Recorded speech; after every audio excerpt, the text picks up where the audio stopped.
Oke, yuk. Eh, Kami dari kelompok ini ingin mempresentasikan graf dan analisis algoritma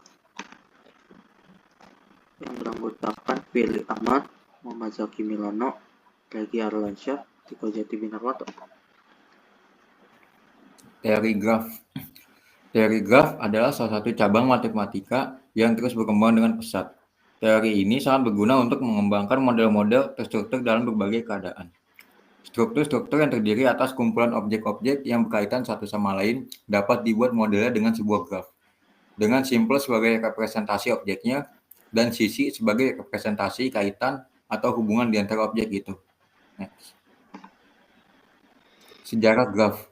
Lahirnya teori graf pertama kali diperkenalkan oleh Leonhard Euler, seorang matematikawan berkebangsaan Swiss pada tahun 1736. Melalui tulisan Euler yang berisi tentang upaya pemecahan masalah jembatan Königsberg yang sangat terkenal di Eropa. Masalah jembatan Königsberg adalah mungkin tidaknya melewati ketujuh jembatan yang ada di kota Königsberg masing-masing tepat satu kali dan kembali lagi di tempat semula. Untuk memecahkan masalah itu, Euler memisalkan daratan yang dihubungkan dengan titik atau vertex, dan jembatan dinyatakan dengan garis atau sisi, atau edge. Euler berkesimpulan bahwa tidak mungkin seseorang dapat melalui ketujuh jembatan itu masing-masing satu kali dan kembali lagi ke tempat semula. Sehingga kisah jembatan Königsberg ini menjadi sejarah lahirnya teori graf. Next. Ada definisi graf, yaitu bagan yang memuat pada informasi yang terpresentasikan dengan cepat, yang digunakan untuk mempresentasikan objek hubungan dalam satu objek tertentu. Itu ada tujuan graf untuk memvisualisasikan objek agar mudah dipahami. Ada jenis graf, yaitu berarah dan tidak berarah. Ada himpunan graf yang memiliki dua himpunan FG dan E. Teori graf, yaitu ada titik adjacent, yaitu jika ada garis yang menghubung keduanya. Graf kosong itu graf yang tidak mempunyai titik. Graf berarah, yaitu atau diagram, yaitu graf yang semua garisnya berarah. Graf tidak berarah itu ya semua tidak garisnya itu tidak berarah. Titik ujung yaitu garis yang berhubungan dengan satu atau dua titik.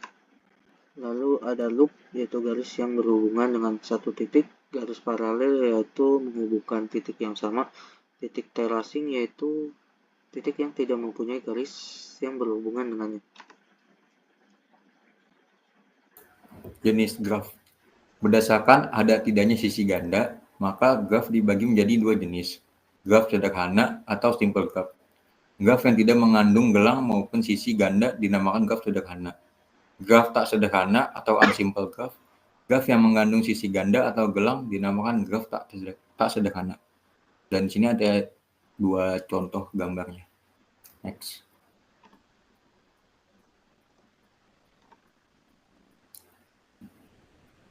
Berdasarkan jumlah simpul pada suatu graf, maka secara umum graf dapat digolongkan menjadi dua jenis, graf berhingga atau limited graph. Graf berhingga adalah graf yang jumlah simpulnya n berhingga. Graf tak berhingga atau unlimited graph. Graf yang jumlah simpulnya n tidak berhingga banyaknya disebut graf tak terhingga. Next. Lalu berdasarkan orientasi arah pada sisi terdapat dua jenis graf, yaitu graf tak berarah atau undirected graph. Graf yang sisinya tidak mempunyai orientasi arah disebut graf tak berarah. Graf berarah atau directed graph, graf yang setiap sisinya memiliki arah ditandai dengan anak panah. Next.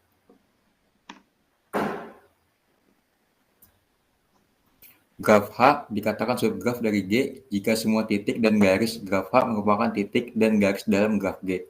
Subgraf bisa didapatkan dengan menghapus sisi atau pada titik suatu graf. Misalkan G adalah suatu graf, graf H dikatakan subgraf dari graf G bila dan hanya bila satu V dalam kurung H dan V dalam kurung G. Yang kedua, I dalam kurung H dan E dalam kurung G. Setiap garis dalam H memiliki titik ujung yang sama dengan garis tersebut dalam G. 4. Di dalam subgraf posisi titik dan garis tidak berpengaruh. Dapat disimpulkan, maka Sebuah titik dalam G ialah subgraf G. B. Sebuah garis dalam G memiliki bersama dengan titik ujungnya dalam subgraf G. Lalu notes-nya di sini ada graf dalam himpunan titik dan sisinya itu merupakan dalam himpunan bagian dan graf yang lain.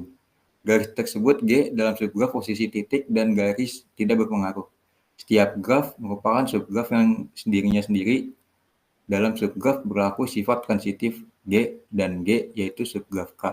Maka K adalah subgraf K. Next. Derajat graf. Derajat graf adalah jumlah dari derajat simpul-simpulnya. Derajat simpul adalah banyaknya ruas yang insidens atau terhubung ke simpul tersebut. Ya, simpul ganjil. Bila derajat simpulnya merupakan bilangan ganjil. Simpul genap bila derajat simpulnya merupakan bilangan genap. Simpul bergantung atau akhir bila derajat simpulnya adalah 1. Simpul terpencil bila derajat simpulnya adalah 0. Next.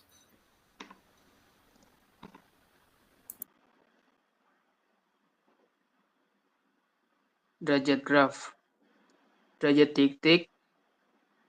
Misal titik V adalah suatu titik dalam graf G.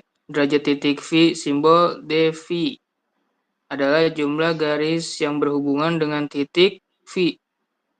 Derajat titik berhubungan dengan sebuah loop adalah 2. Derajat simpul. Derajat simpul V atau D tutup buka V tutup kurung, yaitu banyaknya ruas yang menghubungi V. Karena setiap ruas dihitung 2 kali ketika menentukan derajat suhu graf. Jumlah derajat semua simpul suatu graf derajat sama dengan 2 kali banyaknya ruas graf sis.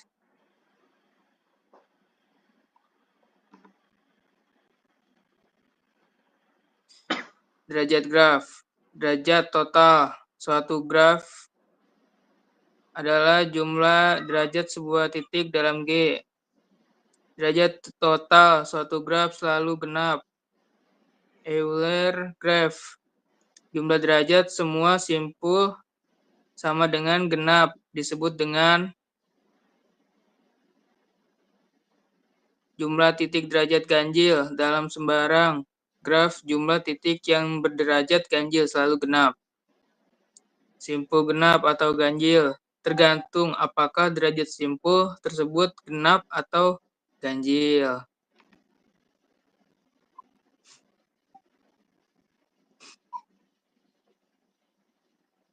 Keterhubungan graf. Sebuah graf G disebut terhubung jika untuk setiap dua simpul X dan V di G terdapat lintasan di G yang menghubungkan kedua simpul tersebut. Sebaliknya, graf G disebut graf tidak terhubung jika untuk setiap dua simpul V dan G tidak terdapat lintasan di G yang menghubungkan kedua simpul tersebut.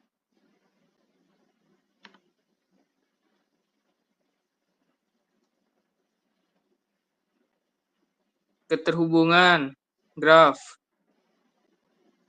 Graf dan analisis algoritma. Pertama, walk.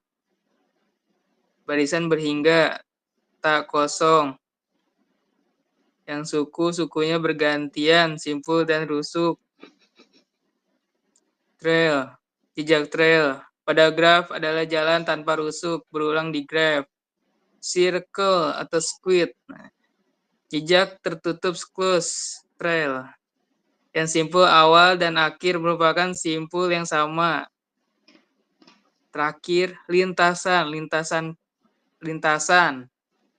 adalah sebuah trail tanpa simpul berulang. Oke.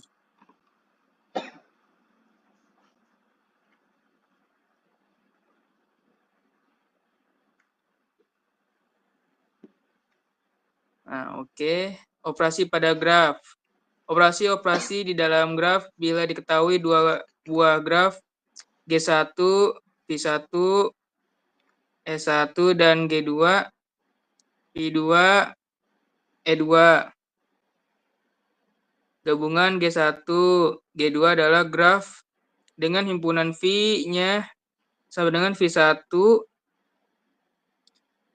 V2 dan himpunan E-nya sama dengan E1, E2. Irisan graf. Irisan G1. G2 adalah graf dengan himpunan V-nya sama dengan V1, V2 dan himpunan E-nya. E1, E2. Selisih graf. Selisih G1. G2 adalah graf dengan himpunan V-nya sama dengan V1 dan himpunan E-nya E1, E2. Selisih G2, G1 adalah graf dengan himpunan V-nya V2 dan himpunan E-nya 2, E-nya 1. Penjumlahan ring. Penjumlahan ring G1, G2 adalah graf yang dihasilkan dari G1, G2 kurang G1, G2 atau G1 min G2 G2 min G1. Nah, matriks dan graf. Lanjut. Graf dapat. Oke. Berikutnya ada matriks dan graf. Graf dapat disajikan dalam bentuk matriks. Matriks kan dapat menyajikan model graf tersebut antara lain yang pertama ada matriks luas, yang kedua ada matriks agensi, yang ketiga ada matriks incidence. Matriks luas. Setiap simpul dan ruas terhubung menjadi baris atau kolom matriks. Hubungan setiap simpul dan ruas hanya bernilai 1, tidak bisa bolak-balik. Setiap hubungan simpul dan ruas sudah menjadi matriks tidak dapat didefinisikan lagi.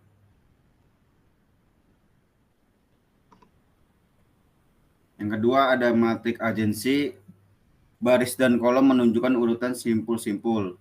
Elemen matriks 1 jika terdapat ruas antara simpul baris dan simpul kolom. Elemen matriks 0 jika tidak dapat ruas antara simpul baris dan simpul kolom. Yang ketiga ada matriks agensi. Baris menunjukkan simpul, kolom menunjukkan ruas. Elemen 1 jika terdapat ruas yang insiden ke suatu simpul. Elemen 0 dalam hal lain. Sekian presentasi dari kelompok kami.